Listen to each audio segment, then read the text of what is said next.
Under a torrential downpour that seemed to announce what was coming, I arrived at the event hall.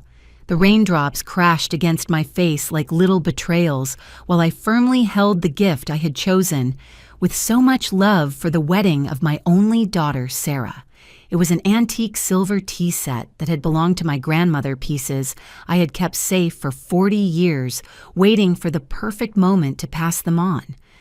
My navy blue dress, chosen with such excitement to see my little girl become a wife, was completely soaked.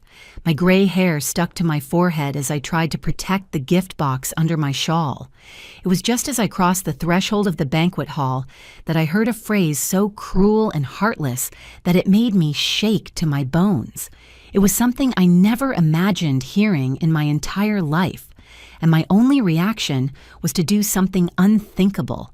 Something that would change our lives forever. For months, Sarah had kept me involved in every detail of the preparations. She consulted me about the flowers for the altar, the flavor of the cake, the color scheme, the music for the ceremony. Or at least, that's what I thought. I thought my opinion mattered, that my experience as a woman married for 35 years had value to her. How wrong I was. In the last few weeks, I had noticed something strange in her behavior. She answered my calls in a rush, avoided my gaze when we talked, and acted nervous every time I mentioned any detail about the wedding. I attributed this change to the natural nerves of a bride-to-be. As a mother, I understood that pre-wedding stress can make girls act strangely. I never imagined there was something much more painful behind that attitude. I stopped under the awning at the entrance, shaking the rain off my wet shawl when I heard my daughter's voice drifting from the main hall. The words that reached my ears shattered my soul in a way I will never forget. Oh, thank God the old lady didn't show up. I was scared to death she'd come after I told her it was better if she didn't. The laughter that followed those words pierced my heart like a frozen lightning bolt. It was Sarah, my Sarah, talking about me as if I were a heavy burden in her most important moment. The voice of Linda, her best friend since high school, responded with complicity. "Oh, girl, you were so smart to discourage her from coming. Imagine how embarrassing it would be to have your mom giving her opinion on everything at your own wedding." I felt as if the air had been sucked out of my lungs. In 68 years of life, I had never experienced pain so deep and cruel. The daughter I raised alone after her father, David, died 12 years ago. The girl I rocked in my arms when she had a fever, whom I comforted through every heartbreak, whom I supported in every major decision. She was celebrating my absence on the most significant day of her existence. I stood motionless in the rain, invisible to the guests rushing inside to take cover from the downpour. The words kept coming at me like precision strikes. Michael the groom commented with a chuckle, "Your mom has always been very intense, right? It's good you convinced her not to come." Sarah laughed again. "Intense is a nice way of saying clingy. She's always wanted to control everything in my life. Today is my day. Finally, I can do things my way without having her breathing down my neck." Every word was a painful revelation about how my own daughter really perceived me. I, who thought I was being a present and loving mother, was seen as controlling and annoying. I, who sacrificed my own dreams to ensure she had all the opportunities I never had, was considered an obstacle to her happiness. The rain kept falling relentlessly, but my tears were hotter than any storm. I remained there standing, getting soaked, listening to how my daughter and her guests celebrated my absence. "Did you guys see how my mom dresses?" Sarah continued.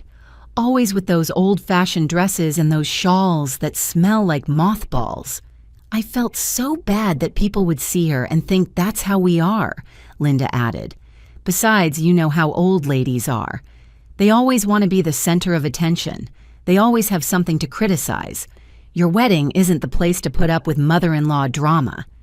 Michael, whom I had welcomed into my home for 2 years, as if he were my own son, who had eaten at my table hundreds of times, who had patiently listened to my stories about Sarah when she was little, nodded in agreement. "My mom always says mothers-in-law are like a pebble in your shoe. Small but very annoying. Better to keep them away from important celebrations. Everyone laughed out loud. They all laughed at me. The woman who had worked double shifts at the textile factory for 15 years to pay for Sarah's college tuition. The woman who sold her gold earrings a wedding gift from her own mother to buy the computer she needed for her studies. The woman who woke up at 4 in the morning to make her special breakfasts when she had important exams. The woman who had saved penny by penny for years to be able to contribute financially to this very wedding that was now celebrating my absence. Slowly, I turned around and walked back to my car, leaving the soaked gift on the ground at the entrance. My grandmother's silver set, which I had kept with such love for decades, stayed there abandoned in the rain, just as I had been abandoned by my own blood. But as I drove back home with trembling hands on the wheel and tears blurring my vision, something inside me began to change.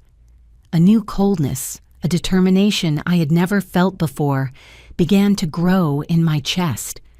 What they didn't know was that Emily Harrison was not the helpless old lady they thought they knew. I arrived at my house completely soaked, but strangely serene. My small brick house in the suburbs, which I had bought with my husband David's life insurance, had never seemed as cozy and safe as it did that night. I took off the navy blue dress I had chosen with such excitement and put on my most comfortable bathrobe. Then I made a cup of chamomile tea with honey, just as my mother had taught me when I was a child, and sat in my wicker rocking chair to process what I had just lived through. Throughout my life, I had defined my worth as a person through my capacity to care for others. First as an obedient daughter, then as a dedicated wife, and finally as a sacrificial mother. David always told me I was the heart of our family, the one who kept everything together with my unconditional love. When he passed away from a massive heart attack 12 years ago, I promised at his grave that I would take care of Sarah until my last breath. I thought I was fulfilling that promise in the best way possible, but tonight I had discovered a brutal truth. My unconditional love had been interpreted as weakness. My dedication had been seen as intrusion. My presence had been felt as a burden. The phone rang 3 times during the night. It was Sarah. I didn't answer. For the first time in my life as a mother, I simply didn't answer my daughter's calls. On the answering machine that Sarah had given me last year to keep me connected to the modern world, her messages piled up. First, she sounded worried. "Mom, why didn't you come to the wedding? I'm worried." "Call me." Then annoyed. "Mom, it's really late and you haven't answered. This isn't like you. Call me now." Finally irritated. "Mom, you're being very dramatic. It's my wedding night and you have me worried. Call me tomorrow when you're over your tantrum." Tantrum. She called my pain over, discovering that my own daughter had conspired to publicly humiliate me. A tantrum, I got up from the rocking chair and went to my bedroom. In the closet, behind my Sunday dresses, I had a shoebox where I kept my most important documents.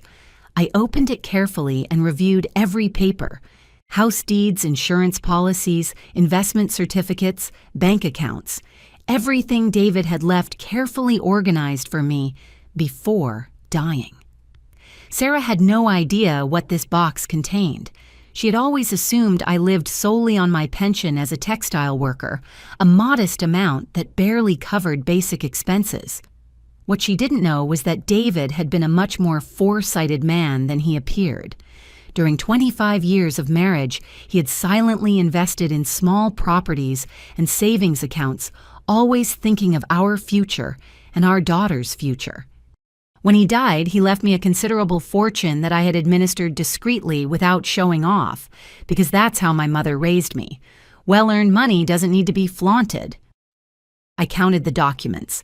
3 small rental houses across town, a savings account with interest that had grown considerably in 12 years, 2 plots of land upstate that David bought thinking of building a country house for our old age, and several insurance policies, maturing at different dates. In total, a fortune that would allow anyone to live comfortably without working for the rest of their life. For years, I kept this information private, because I didn't want Sarah to feel obligated to take care of me out of economic interest. I wanted our relationship to be genuine based on true love, not on inheritance expectations. How ironic this decision turned out to be. By keeping my economic situation a secret, I had allowed my daughter to view me as a financial burden as well as an emotional one. But now things were going to change. The next morning, I woke up with a mental clarity I hadn't experienced in years. While I quietly ate my scrambled eggs and toast, I made the first real decision of my new life. I was going to see attorney Robert Stone, the lawyer who had handled David's legal affairs. He was a man of integrity with silver hair and real experience who knew perfectly well the economic situation my husband had left me. First, I called to make an appointment. "Mrs. Harrison, what a pleasure to hear from you. How are you? Do you need any special paperwork?" His voice sounded genuinely happy to hear from me. He was the first person in months who seemed glad to talk to me.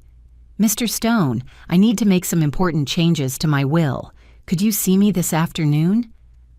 There was a pause. "Of course, ma'am. Is everything all right?"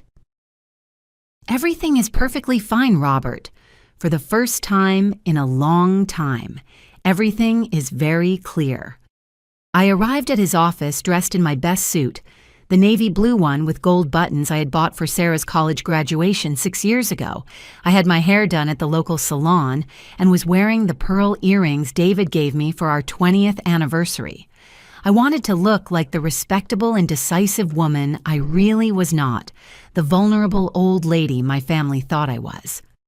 Attorney Stone received me in his office with his usual courtesy, but I noticed curiosity in his eyes. "Mrs. Harrison, it's great to see you too. How can I help you?"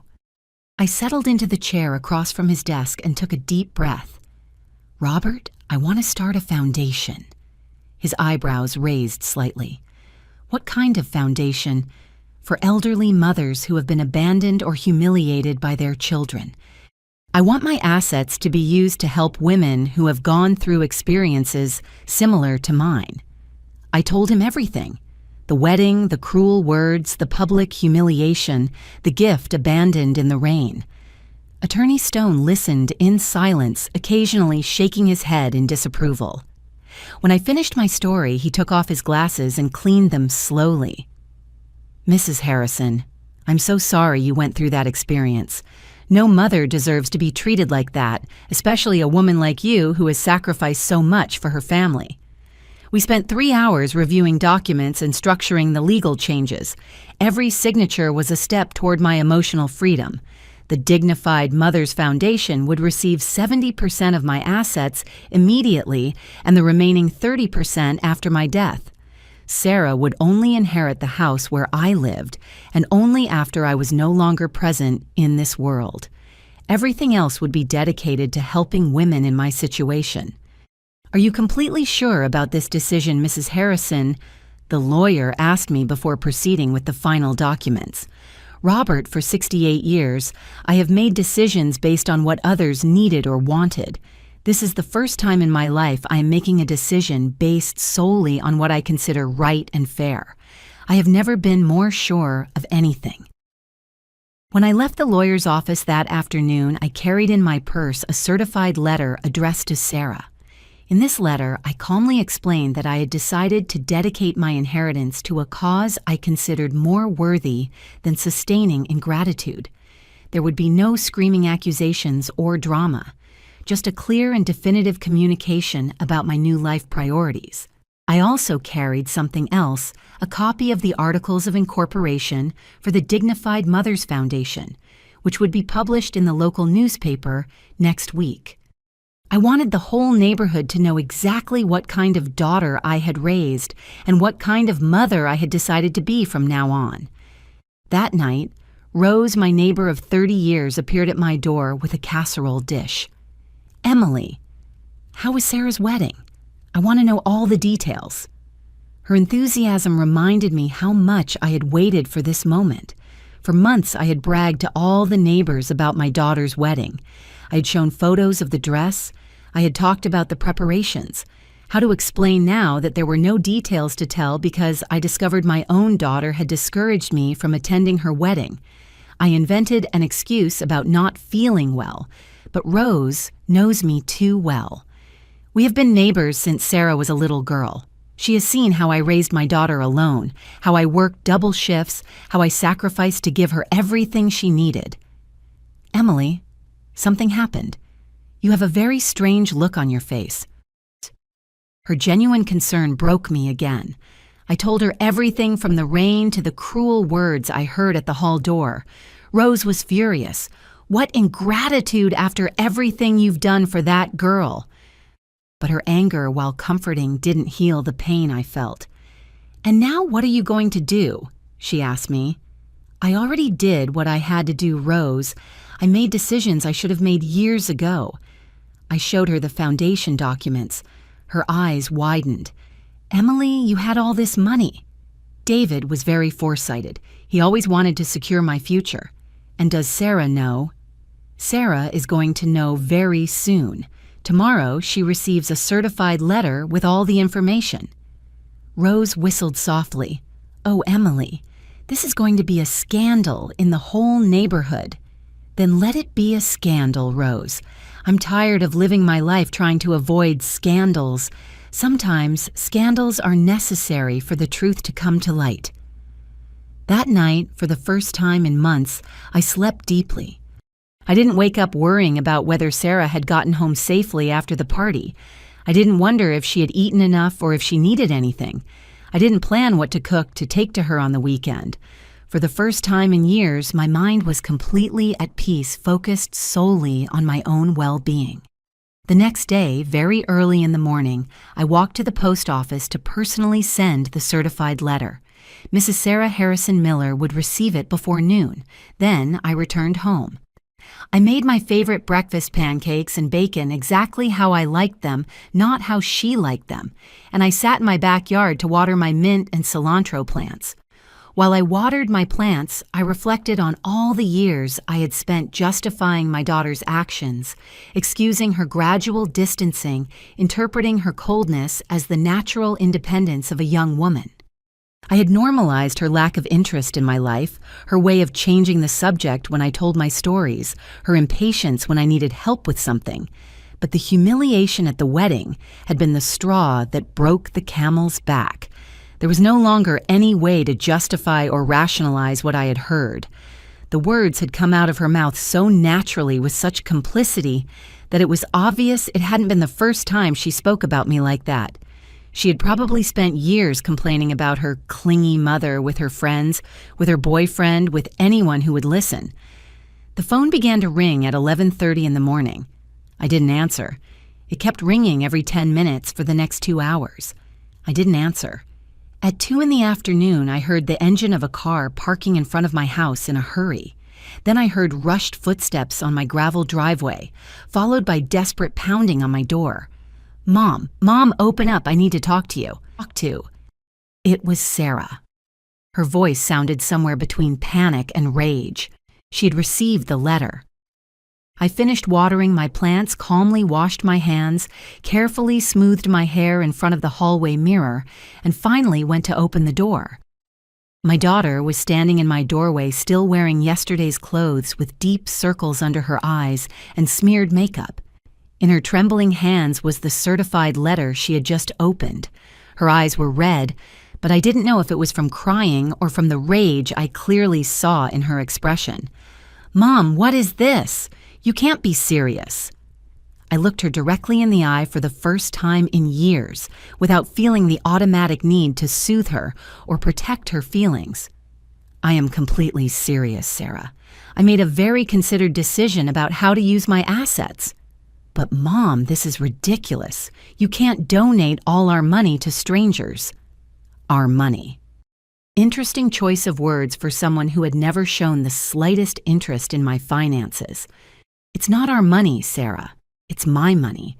The money your father left to me and that I have managed alone for 12 years. She was speechless for a moment, processing the reality that her mother had financial autonomy all this time without her knowing. But, Mom, Why? What did I do wrong? And there was the question I had been waiting for. I invited her into the living room. I offered her fresh iced tea. We sat like two polite strangers, maintaining physical and emotional distance. The air between us was thick with years of misunderstandings and unexpressed resentments. "Sarah," I began with a calm voice, "yesterday I heard a very revealing conversation." Her face went pale immediately. "What conversation?" "The conversation where you said you were relieved the old lady hadn't shown up to your wedding. The conversation where you called me clingy and said you could finally do things your way without having me breathing down your neck." The silence that followed lasted several eternal minutes. Sarah tried to deny, then minimize, then explain she was nervous and didn't mean it. "Mom, you know I didn't mean that. I was stressed. People say stupid things when they're nervous." Sarah, in 68 years of life, I have learned that people show who they really are when they think no one is listening. "You showed very clearly how you really feel about me." I explained calmly that the Dignified Mothers Foundation was already being structured that 70% of my assets would be donated immediately, and the rest after my death. She would inherit only the house where I lived, and only after I was no longer here. Her attempts to convince me became increasingly desperate. She promised weekly visits, daily calls, inclusion in all major family decisions. It was as if she were reading from a list of obedient daughter obligations she had prepared on the way to my house. "Mom, I can change. We can fix this. Just give me a chance." "Sarah, when you were 10 and got pneumonia, I slept in a chair next to your bed for 5 days. When you cried over your first boyfriend who broke your heart, I canceled my extra shifts at the factory to stay with you. When you needed money for college, I sold my gold earrings without blinking. At no moment did it occur to me that those gestures were dramatic or clingy. They were gestures of unconditional love." My voice remained serene throughout this conversation, which seemed to disturb Sarah more than any screaming would have done. When she got up to leave, she tried one more time. "Mom, please, we can talk about this when you're calmer." I walked with her to the door and said, "Sarah, I have never been calmer in my life. For the first time in years, I know exactly who I am and what I want to do with my remaining time in this world." "But Mom, I'm your only family." I stopped at the threshold and looked her straight in the eye. "No, Sarah. Family doesn't humiliate. Family doesn't conspire to hurt. Family doesn't celebrate absences. You wanted me to disappear from your important life. So that was exactly what I did." I watched her drive away in her car, while I stood in my driveway feeling freer than I had felt in decades. For the first time in my adult life, Emily Harrison was the complete master of her own destiny, and that feeling was sweeter than any forced reconciliation could have been. After Sarah left my house with the certified letter in her hands and her face twisted in shock, I stayed standing in my doorway for several minutes, breathing the fresh afternoon air and feeling a strange mix of relief and melancholy. For the first time in decades, I had made a decision completely for myself, without consulting anyone, without seeking approval, without worrying about hurting anyone else's feelings. It was a sensation so new, it almost scared me. I closed the door slowly and walked to my living room, where I sat in the armchair that had belonged to David, the green velvet one he had chosen when we bought our first furniture as a young couple. From there, I could see the family photos decorating the fireplace mantel, Sarah at her first communion, her high school graduation, getting her degree. In all those photos, I appeared smiling proudly beside her, with the radiant expression of a mother who had managed to get her daughter ahead against all odds. At what exact moment had that smiling girl turned into the woman celebrating my absence? I allowed the memories to flow freely without trying to contain or rationalize them, as I had done for years. I vividly remembered when Sarah was 8 and broke her left wrist falling off the new bicycle I had bought with 6 months of savings. I spent 4 nights without sleep in the public hospital, sleeping in an uncomfortable plastic chair next to her bed, holding her hand when she cried, from pain, singing her the lullabies my own mother had sung to me. The doctors told me I could go home to rest, that she was stable, but I wouldn't move from there. How was I going to leave my little girl alone when she needed me? I remembered when she had her first heartbreak at 17. That boy, Charles, had left her for another classmate after 6 months of dating. Sarah came home crying inconsolably, locked herself in her room, and refused to eat for 2 days. I canceled my extra shifts at the textile factory shifts I desperately needed to pay her tuition, and stayed with her, stroking her hair, bringing her favorite meals, listening for hours to her laments about how unfair love was. I assured her she would find someone who loved her, as she deserved that Charles wasn't worthy of her tears. In all those moments, I was her hero, the person she trusted completely, her safe haven against the cruelties of the world. I also remembered the financial sacrifices I made without her even knowing. When she was 15 and wanted to go on the class trip to Washington, D.C., I sold my engagement ring, a simple band but full of sentimental meaning, to get the money together.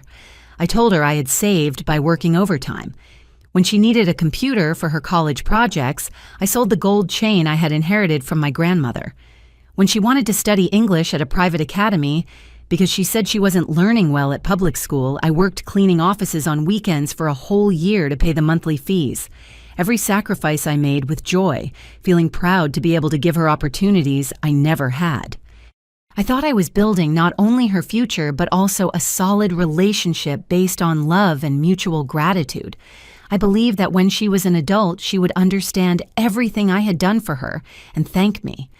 I believed we would be confidants, best friends for life. How naive I was.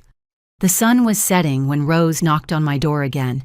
This time she brought a pot of roast beef that smelled delicious and a worried expression on her wrinkled face. "Emily, I came to see how you're holding up after Sarah's visit. She looked very upset when she left."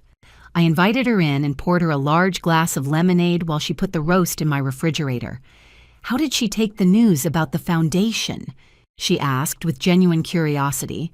Rose had been a silent witness to my life for 3 decades. She had seen how I raised Sarah alone after David's death.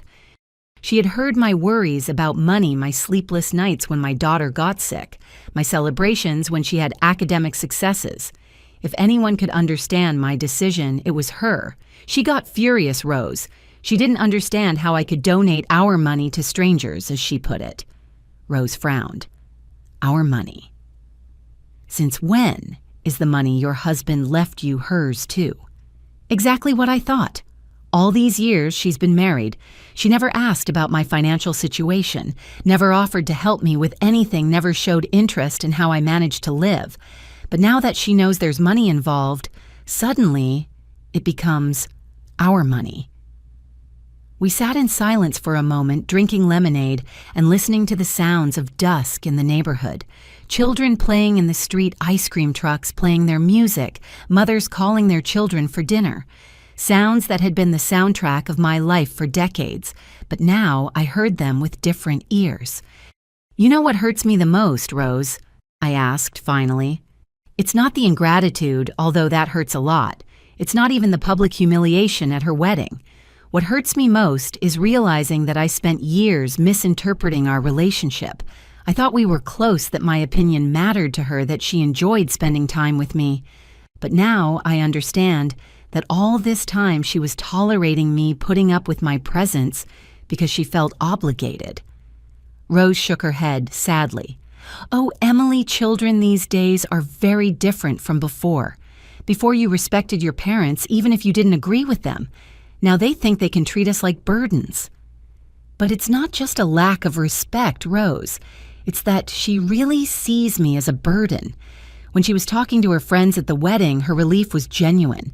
She wasn't pretending to look cool. She was genuinely happy I hadn't shown up.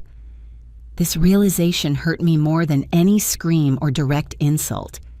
At least open cruelty is honest. But discovering that for years I had been living in an illusion of mutual affection was devastating. That night after Rose left, I dedicated myself to checking every corner of my house with new eyes. Every object told me a different story now that I knew the truth about my daughter's feelings toward me.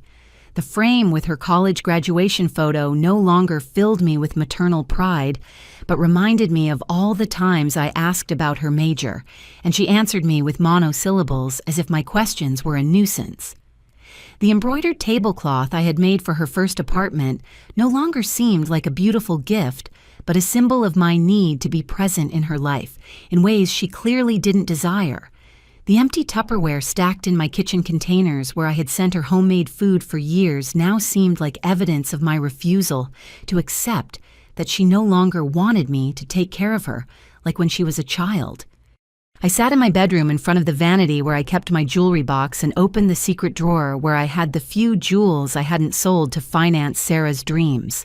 A pair of pearl earrings, a silver bracelet, a gold brooch in the shape of a butterfly that had belonged to my mother, small pieces but full of family history. For years, I had reserved them thinking that someday I would give them to Sarah as an emotional inheritance objects that would connect the women of our family through the generations. Now I wondered if she would see them as family treasures or simply as old things she would have to get rid of when I died.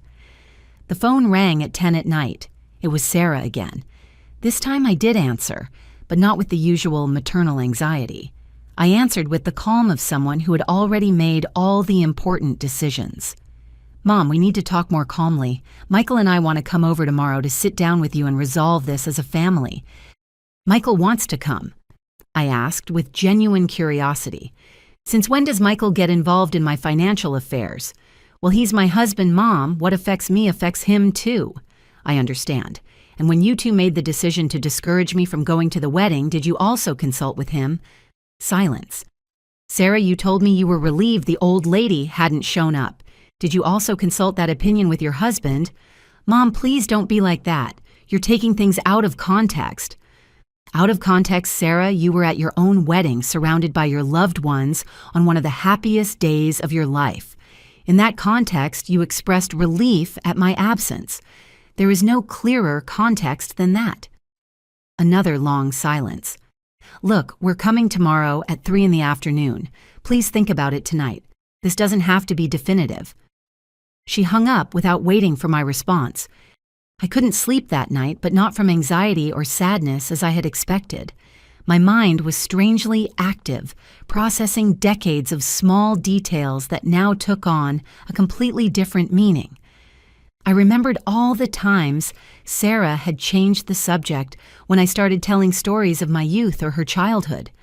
I remembered her impatience when I asked for help with technology, as if teaching her mother to use the ATM was a heavy burden. I remembered how she avoided taking me to social events at her work or her circle of friends, always with excuses about the type of people going or the environment not being appropriate for me. But I also remembered good things, genuine moments of connection that couldn't have been completely faked.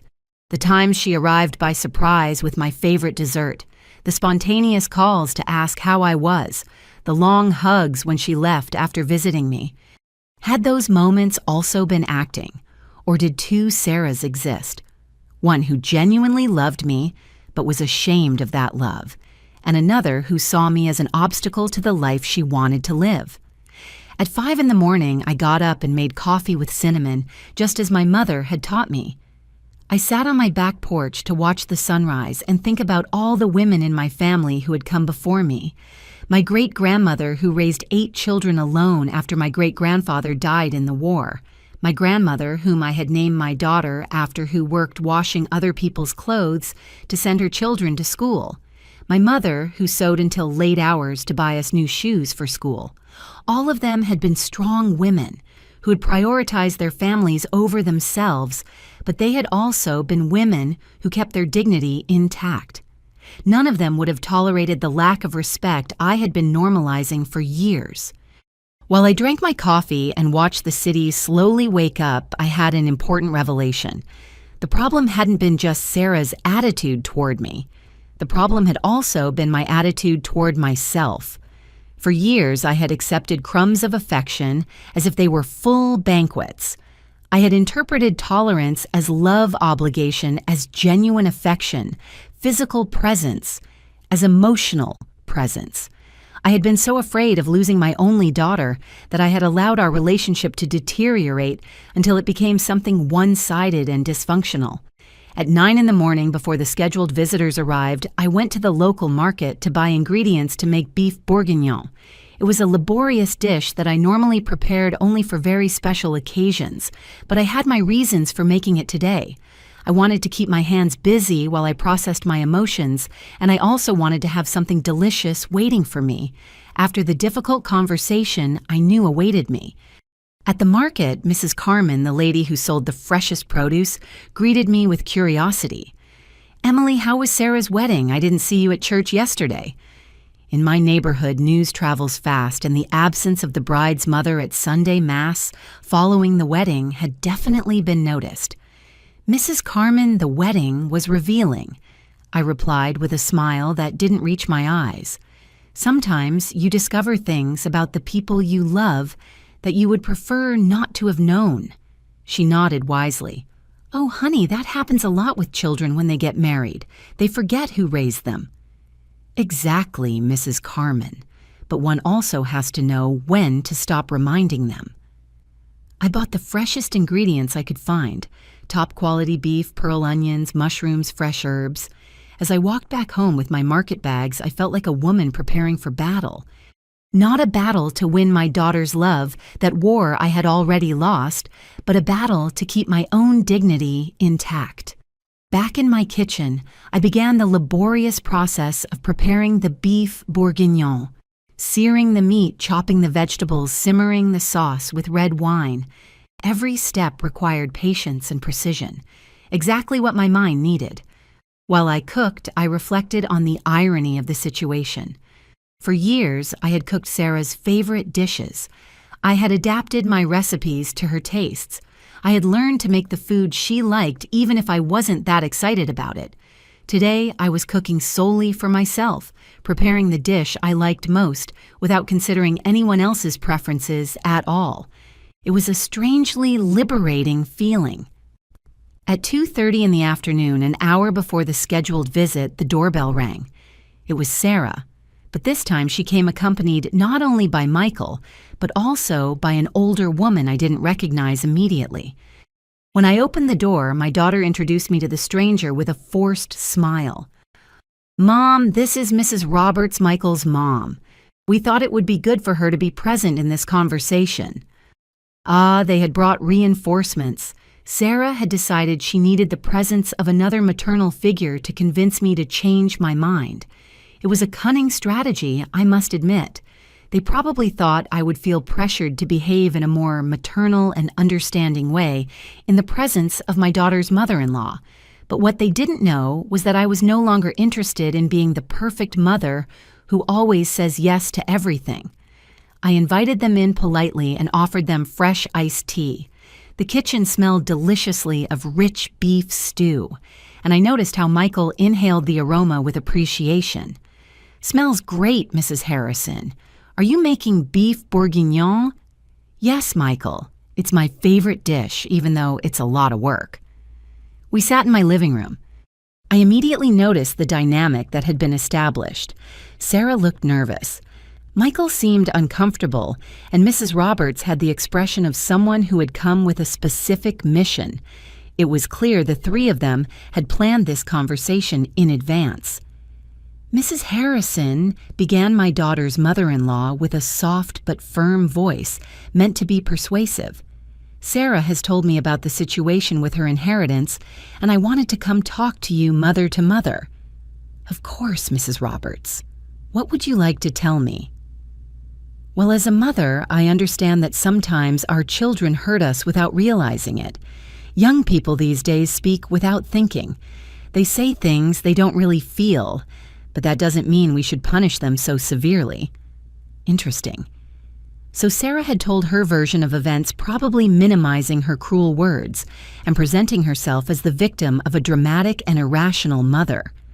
"Did Sarah tell you exactly what I heard at her wedding?" I asked with genuine curiosity. "She told me there was a misunderstanding, that you misinterpreted some things she said when she was nervous." I looked directly at Sarah. A misunderstanding. Misinterpretation. My daughter couldn't hold my gaze. "Mom, I already explained I was stressed." "Sarah," I interrupted her with a calm voice, "look Mrs. Roberts in the eye and repeat to her exactly the words you said about me at your wedding, word for word." The silence that followed was deafening. "Go on, daughter.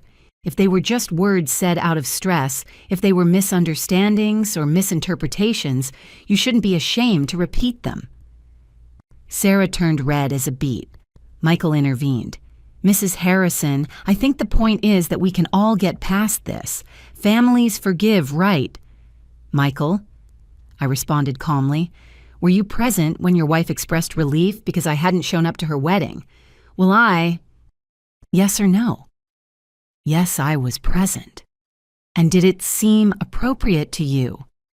Michael looked at Sarah seeking help, but she still couldn't look up.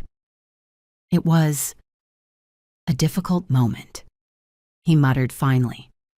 "Difficult for whom, Michael? For you who were celebrating my absence, or for me who was being publicly humiliated without knowing it?" Mrs. Roberts cleared her throat uncomfortably. "Mrs. Harrison, I understand you feel hurt, but don't you think this reaction is a bit extreme? Donating all your assets over some words, said in a moment of stress." There was the key point.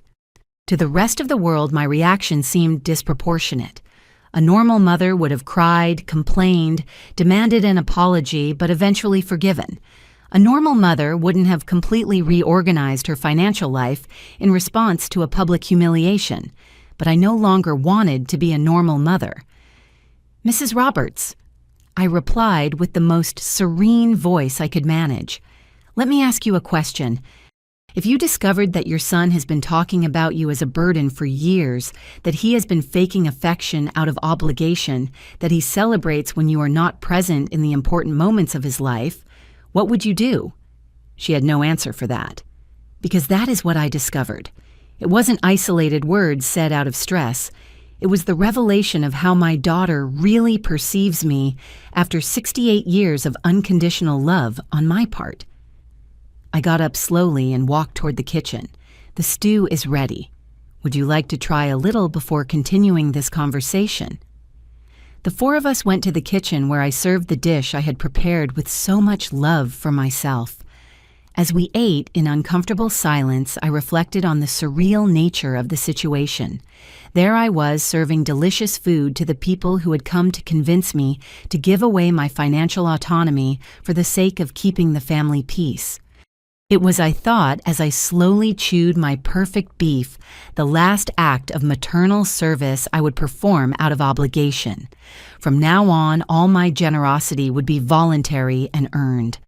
After we finished eating the stew, in a silence that thickened with every minute we returned to the living room where the tension could be cut with a knife, Mrs. Roberts, my daughter's mother-in-law, cleared her throat, preparing for what had clearly been planned as the final argument that would make me change my mind. "Mrs. Harrison," she began with a maternal voice, "I've been reflecting on what you told me. As a mother, I understand your pain perfectly, but think about it carefully. Is it really worth destroying a family over words said without thinking?" Her eyes looked at me with the typical condescension of someone who thinks they are talking to a person who has lost their mind. "Destroying a family?" I repeated slowly, savoring the irony of those words. "Who destroyed exactly what, Mrs. Roberts?" Sarah shifted uncomfortably in her chair. Michael stared at the floor as if it were the most fascinating thing in the world. It was obvious they had expected that the presence of an external maternal figure would make me more docile, more willing to yield for the sake of family harmony. "Well," continued Mrs. Roberts, "you are punishing Sarah for a moment of weakness. Young people sometimes say cruel things when they are under pressure, but that doesn't mean they don't love you." I got up slowly and walked to the mantel where I kept my family photos. I took a photo of Sarah at her college graduation and held it in my hands, observing that radiant smile that had thrilled me so much 6 years ago. "Mrs. Roberts, do you believe true love is expressed by celebrating the absence of the loved one?" "No, but." Do you believe true love is expressed by feeling relief when that person doesn't show up at the most important moments? Mrs. Harrison, you are taking things too personally. Do you believe true love is expressed by calling your mother clingy and controlling in front of strangers? The silence that followed was absolute. Even the street noise seemed to have stopped. I placed the photograph back in its place and turned directly to Sarah, who continued avoiding my gaze. Daughter, look me in the eyes. Reluctantly, she looked up. For 28 years, I have loved you unconditionally. Is that true? Yes, Mom. For 28 years, I have sacrificed my own desires to ensure you had everything you needed. Is that true? Yes. For 28 years, I have been available whenever you needed me, regardless of the time, regardless of my own plans. Is that true? Her voice broke slightly. Yes, Mom. Then explain to me, Sarah, at what exact moment did I become the type of mother one has to feel relieved about when she doesn't show up? Tears began to roll down her cheeks, but I kept my voice serene and my eyes firm on hers. I'm going to tell you when, daughter. I became that type of mother when you decided that my unconditional love was something you could take for granted. When you started seeing my gestures of affection as obligations I had toward you, instead of gifts I gave you voluntarily. Michael finally spoke. Mrs. Harrison, Sarah is sorry. Isn't that enough? I turned toward him with a smile that didn't reach my eyes. Michael, would you say my daughter seems sorry for hurting me or sorry for having been caught? He opened his mouth to answer, but no sound came out because there is a very big difference between those two things. Mrs. Roberts made a last attempt at mediation. Look, Mrs. Harrison, all parents go through difficult times with our children. It's part of life. But at the end of the day, family is the most important thing we have. You're right, I answered calmly. Family is the most important thing we have. That's why it's so important not to allow them to disrespect us. But you are being very extreme. Extreme? I interrupted her softly. Mrs. Roberts, allow me to tell you what is extreme. Extreme is working double shifts for 15 years to pay for your daughter's college. Extreme is selling your own mother's jewelry to buy a computer. Extreme is canceling extra shifts desperately needed to take care of your daughter when she had a broken heart. That is extreme. I walked to the window and looked at the street where I had lived for 30 years. Deciding how to use my own money in my last years of life is not extreme. It's simple self-determination. Sarah finally found her voice. Mom, please, I promise things are going to change. I'm going to be a better daughter. I turned toward her slowly. A better daughter, Sarah, do you know what the problem is with that promise? She shook her head, crying silently. The problem is that you shouldn't have to promise me to be a good daughter at 28 years old. That is something that should arise naturally from 28 years of received love. The fact that you have to promise it to me now means that for years you haven't been, and that only now that there is money involved are you interested in changing. The words came out of my mouth with a clarity that surprised even me. For decades, I had avoided confrontations, softened my opinions, minimized my feelings to keep the peace. But something fundamental had changed in me. I was no longer afraid to speak uncomfortable truths. Besides, I continued, I don't want a daughter who treats me well out of obligation or interest. I want a daughter who treats me well because I genuinely matter to her, and that daughter, unfortunately, is not you. Michael stood up abruptly. This is ridiculous. Sarah, let's go. Your mom clearly isn't being rational. But Sarah didn't move. She stayed seated, crying in silence, probably processing for the first time in her adult life the real consequences of her actions. No, Michael, I said calmly. Sarah can stay if she wants, but you and Mrs. Roberts can go. This conversation is between my daughter and me. Mrs. Roberts looked clearly offended. Mrs. Harrison, I came here with the best intentions, and I appreciate your hospitality. But the best intentions don't change the facts. The facts are that your daughter-in-law has been disrespecting me for years, and that you came here hoping to convince me to ignore that for the sake of keeping up family appearances." Michael took his mother by the arm. "Let's go, Mom. Sarah will wait for you in the car." When they left, the house was left in a strange silence.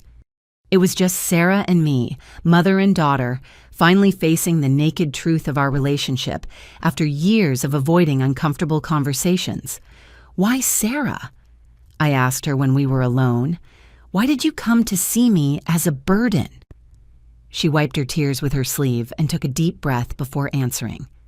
"I don't know, Mom. I think I got so used to you always being there that I stopped appreciating everything you did for me." "When did you start feeling this way?" "Honestly, I think when I met Michael. He came from a family where the parents were more distant, where they didn't get involved so much in the lives of adult children. And I started thinking that maybe that was the normal way, that maybe you were too present." It was the first time she had given me an honest answer in years. And it never occurred to you to talk to me about that, to ask me for a little more space respectfully. "I was afraid of hurting you, but I also liked the comfort of having you always available. It was easier to complain about you to other people than to confront the situation directly." Her honesty was painful but necessary. "Sarah, do you understand that when you decided it was better that I didn't go to your wedding, you made the cruelest decision a daughter can make with her mother?" "Yes, I understand now." "Do you understand that for months, you had me helping you with preparations, making me believe my presence was desired, when in reality you were planning to exclude me?" "Yes." "Do you understand that wasn't a mistake or a moment of weakness, but a planned betrayal?" The silence stretched for several minutes. Finally, Sarah looked up and looked me directly in the eye for the first time in the conversation. "Mom, is there anything I can do to fix this?" Her question took me by surprise, not because I didn't expect it, but because I knew my answer was going to hurt her deeply. "No, Sarah, there is nothing you can do to fix this." "Nothing?" "Nothing, because the damage isn't in what you did at your wedding. The damage is in discovering how you really see me after so many years of believing we had a close and loving relationship." I sat in the armchair opposite her, maintaining a physical distance that reflected the emotional distance that now existed between us.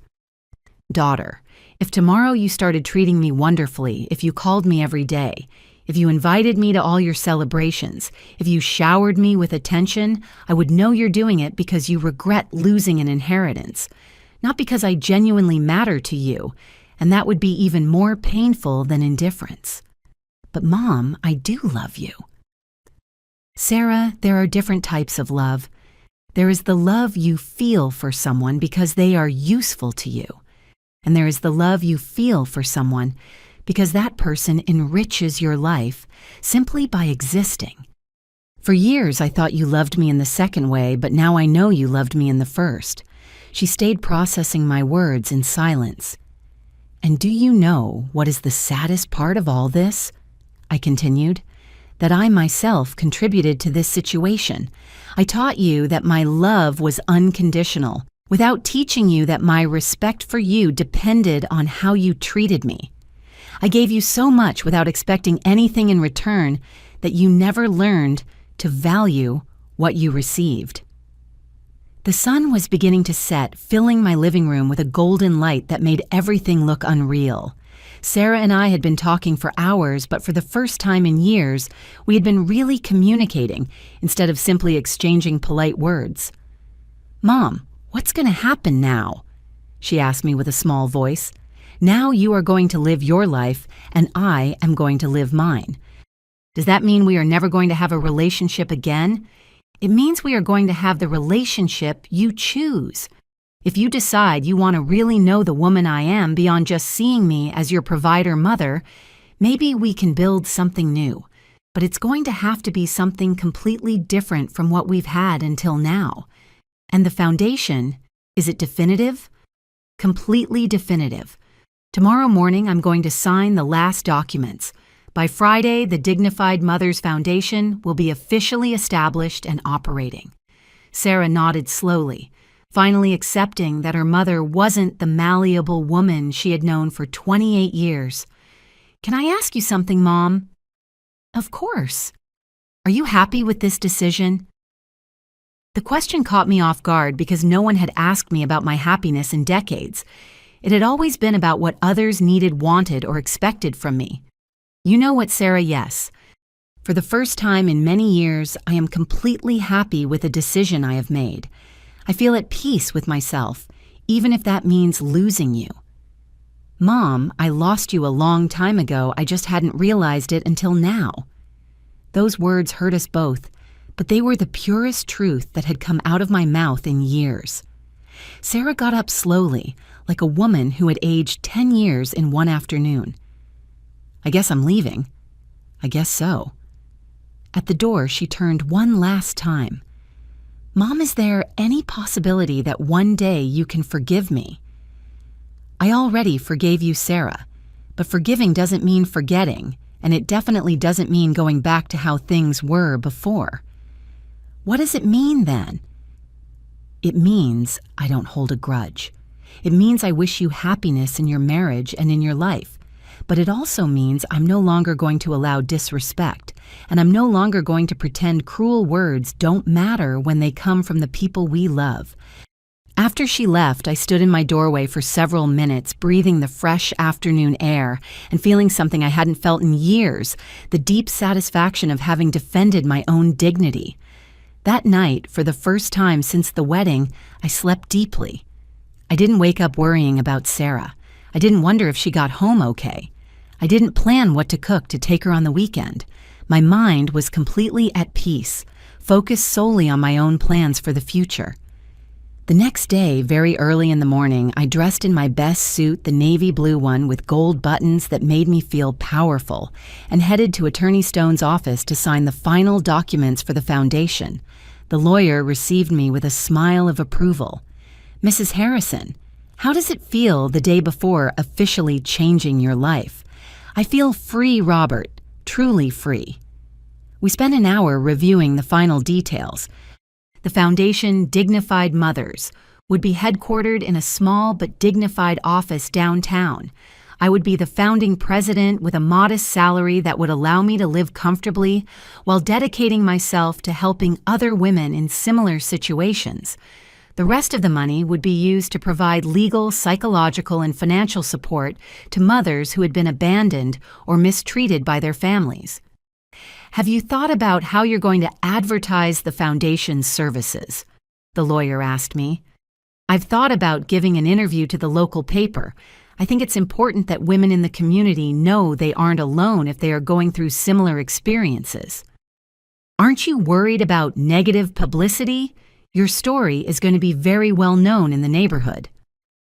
"Robert, for 68 years, I have lived my life trying to prevent people from talking about me. And do you know what I discovered? They talk anyway. The difference is that now they are going to talk about a woman who defended herself instead of talking about a woman who endured abuse in silence." When we finished signing all the papers, the lawyer shook my hand with genuine respect. "Mrs. Harrison, I have worked with many people in moments of transition in their lives, but rarely have I seen someone take such brave and well-thought-out decisions as yours." "Thank you, Robert. Although I must confess I don't feel brave. I just feel tired of living the life others expected me to live." Back home, I stopped at the market to buy fresh ingredients to make myself a delicious meal. This time, I bought only what I liked: green mole with chicken handmade tortillas, tamarind water, and caramel flan for dessert. I didn't have to consider anyone else's tastes. I didn't have to calculate portions for uninvited guests. I didn't have to wonder if anyone else craved something different. It was the first meal I bought thinking solely of my own pleasure, and I felt strangely giddy, like a little girl who just discovered she can eat candy for breakfast. In my kitchen, while I prepared my favorite food, I reflected on all the changes that had occurred in my life in less than a week. I had gone from being a dedicated but invisible mother to being an independent woman with a clear purpose. I had gone from living for others to living for myself. I had gone from fearing loneliness to celebrating autonomy, and most importantly, I had gone from being a victim of circumstances to being the architect of my own destiny. The phone rang while I was eating my green mole. It was Sarah. This time I answered, but not with the maternal anxiety of before. "Hello, Sarah." "Mom, I saw in the paper the announcement about the foundation. Is it official?" "Completely official. Tomorrow I have my first appointment with a lady who wants to tell me her story." There was a long silence. "Mom." "Yes. Are you ever going to be able to be proud of me again?" Her question touched my heart, but it didn't change my resolve. "Sarah, I am always going to be proud of your achievements. You have an excellent education, a stable job, a marriage. Those are things any mother can be proud of. But proud of me as a person? That, daughter, is a question only you can answer. I cannot be proud of someone who doesn't respect herself enough to respect others. When you learn to treat yourself with dignity, you will probably also learn to treat others with dignity." I don't understand. Sarah, a woman who respects herself, doesn't celebrate the humiliation of her own mother because she understands that if she allows that, she is teaching the world that older women don't deserve respect, and someday she will also be an older woman. After hanging up, I finished my meal in perfect peace, savoring every bite as if it were the first of my new life, because in many ways it was. 3 weeks after signing the documents for the Dignified Mothers Foundation, my life had taken a completely different course. Every morning I woke up with a clear purpose to help women who had gone through experiences similar to mine. The small office downtown had become my second home, a place where the tears of betrayed mothers transformed into action plans and renewed hope. My first beneficiary had been Mrs. Carmen, a 72-year-old lady whose 3 children had decided it was time to sell her house for her own good to put her in a nursing home. With the help of our lawyer, we managed to stop the sale and establish a trust that guaranteed her living in her home until her natural death. The look of relief on her face when we signed the documents reminded me why I had made the right decision. It was Friday afternoon when I heard my doorbell ring insistently. Upon opening the door, I found Michael standing in my entrance, but this time he came alone without Sarah or his mother. He looked exhausted with deep circles under his eyes and an expression of defeat that surprised me. "Mrs. Harrison, can I talk to you?" I invited him in and offered him iced tea. We sat in my living room where barely 3 weeks before the confrontation that changed my life forever had taken place. "How is Sarah?" I asked him, not out of maternal anxiety, but out of basic courtesy. "That is precisely the problem," answered Michael, running his hands through his hair nervously. "Mrs. Harrison, Sarah is not well. Since you established the foundation, she has been different." "Different how?" "She's obsessed with what happened. She reads the newspaper article about the foundation every day. She has been researching other similar organizations. She doesn't sleep well, barely eats, and is constantly talking about you." I stayed quiet, waiting for him to continue. "Yesterday, she confessed something to me that left me frozen." Michael took a deep breath before continuing. "She told me that for years she had been ashamed of you, but that now she realizes she should have been ashamed of herself." His words touched my heart, but I kept my expression neutral. "She told me about all the times you sold your things to give her opportunities.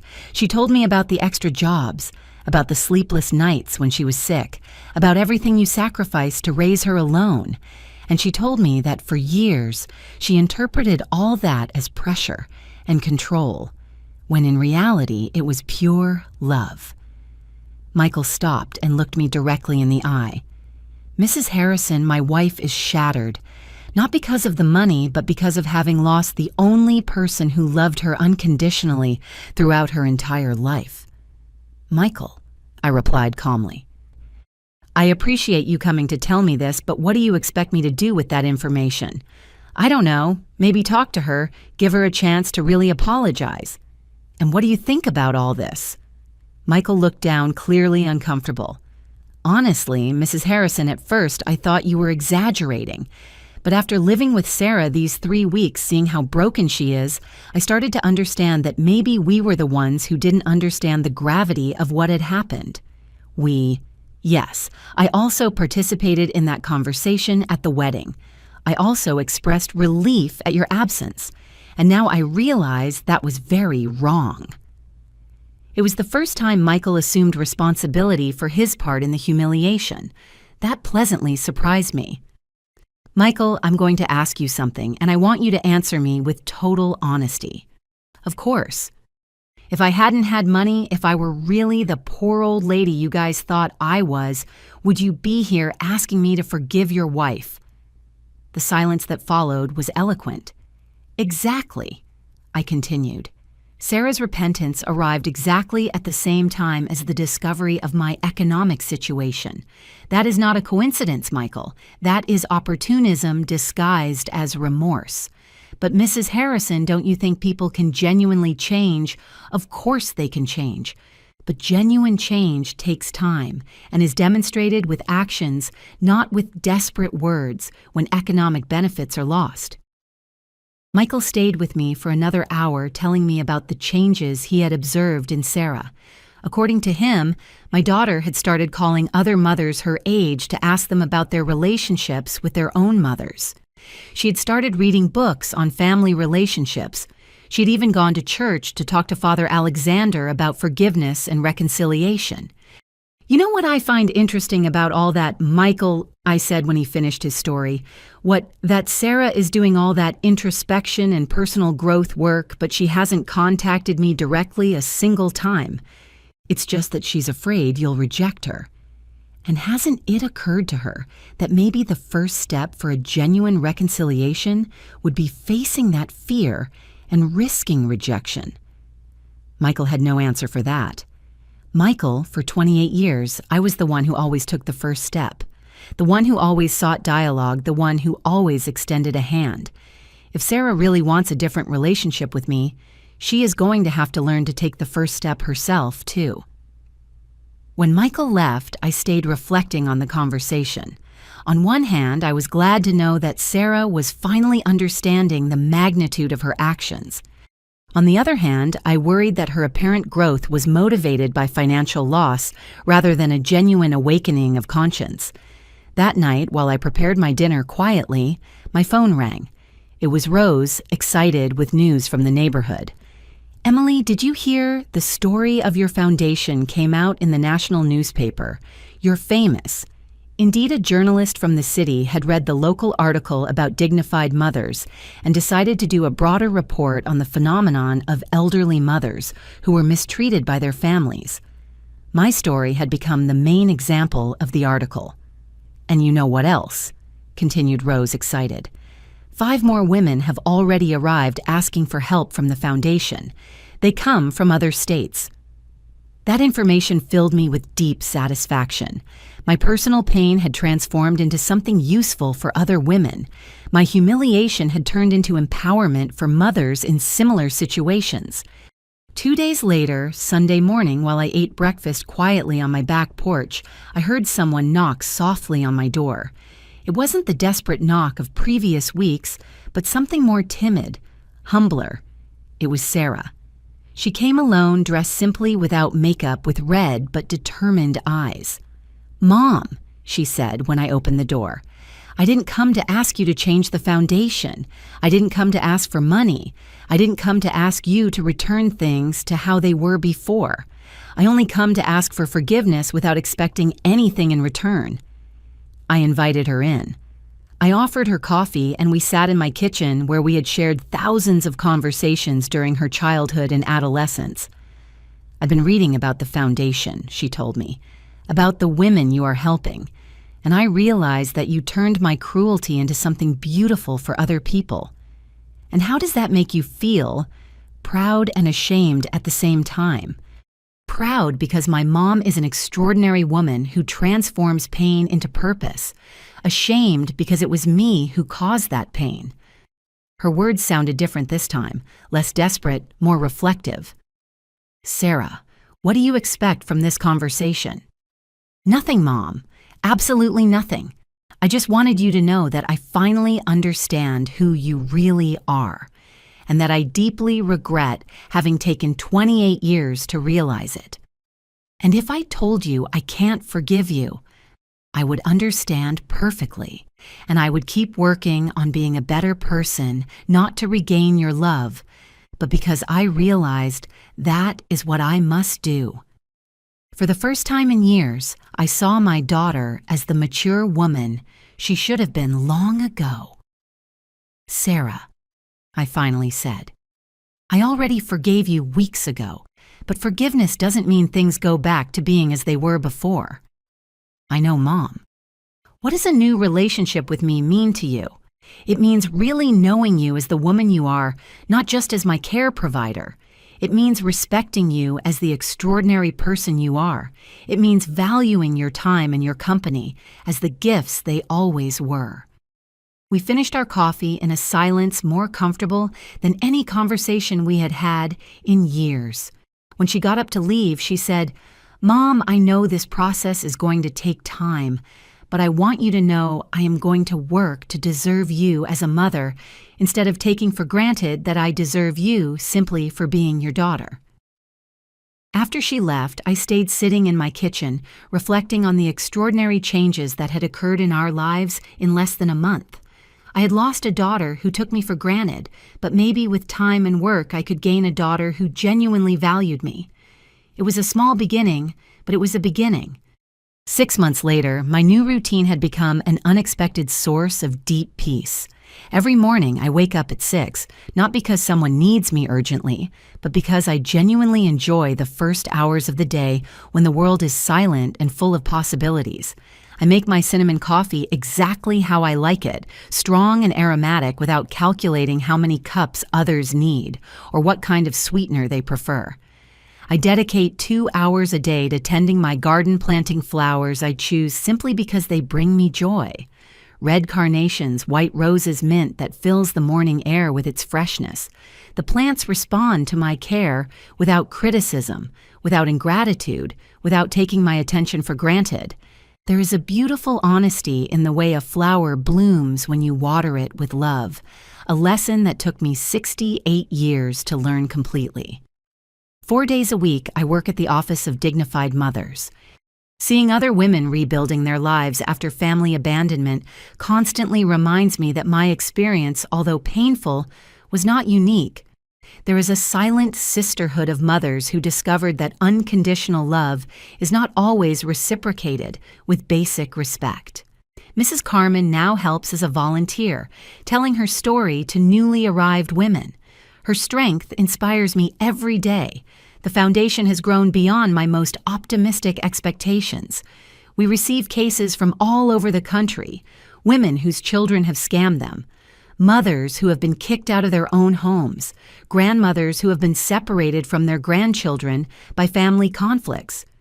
Every story confirms to me that I made the right decision by transforming my personal pain into meaningful social action.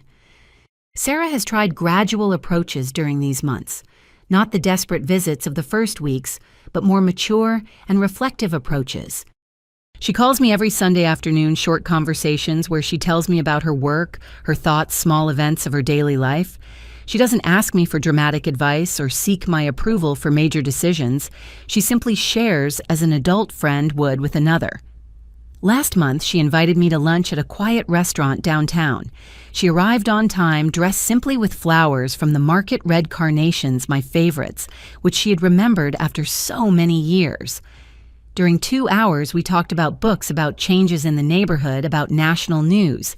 She spoke little about herself and much about things that genuinely seemed to interest her about my current life. When we said goodbye, she said, "Mom, I know this process is going to take years, not months, but I want you to know I am learning to know the extraordinary woman you always were beyond just seeing you as my provider mother." Her words sounded different, less rehearsed, more authentic. I haven't made definitive decisions about our future. Some wounds need time to heal completely, and some relationships need to be rebuilt from completely new foundations.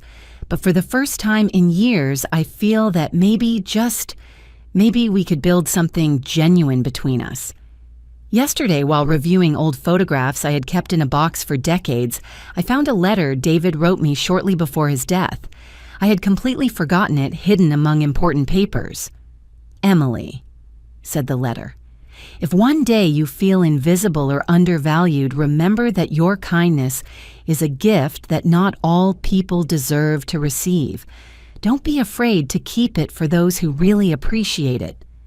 I held the letter against my chest and smiled, remembering my husband's silent wisdom. He had understood even before I did myself that self-love sometimes requires establishing firm boundaries with the people we love most. Some memories are treasures we must protect from the ingratitude of the present. Some relationships deserve second chances, but only under completely new terms. And some decisions, however painful they are, initially free us to become the women we were always destined to be. This morning, Rose came to visit me with exciting news. Her own daughter, inspired by my story, had started calling her more frequently and including her in important family plans. "Your courage inspired my Elena to reflect on how she treated me," she told me with tears of gratitude. "I never thought your pain could become a blessing for other families." Her words confirmed something I had suspected for months. My decision to defend myself had created ripples that touched lives I didn't even know. How many women had read my story in the paper and decided they too deserved respect? How many daughters had reflected on their own relationships with their mothers after seeing the consequences of taking filial love for granted? At sunset, I sit in my backyard with a cup of chamomile tea, observing the flowers I planted with my own hands, listening to the tranquil sounds of a neighborhood that now sees me as the woman who stood up for herself, not as the victim who endured in silence. The air smells of jasmine and new possibilities. My heart is at peace with the decisions I made. My mind is clear about the path I chose. My soul is satisfied with the woman I became. Some people will say I was too harsh, that families should forgive and forget, regardless of the circumstances.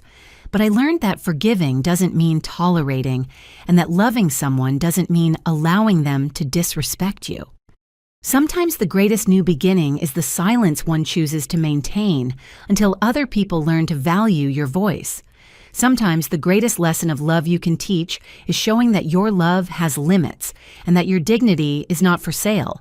Sometimes the most maternal decision you can make is teaching your adult daughter that actions have consequences, even when they come from the heart of someone who loves them unconditionally. And sometimes the only way to recover your own life is risking losing the life others expected you to live for them. We are curious to know how far this story reached. Where are you watching this from? Comment below.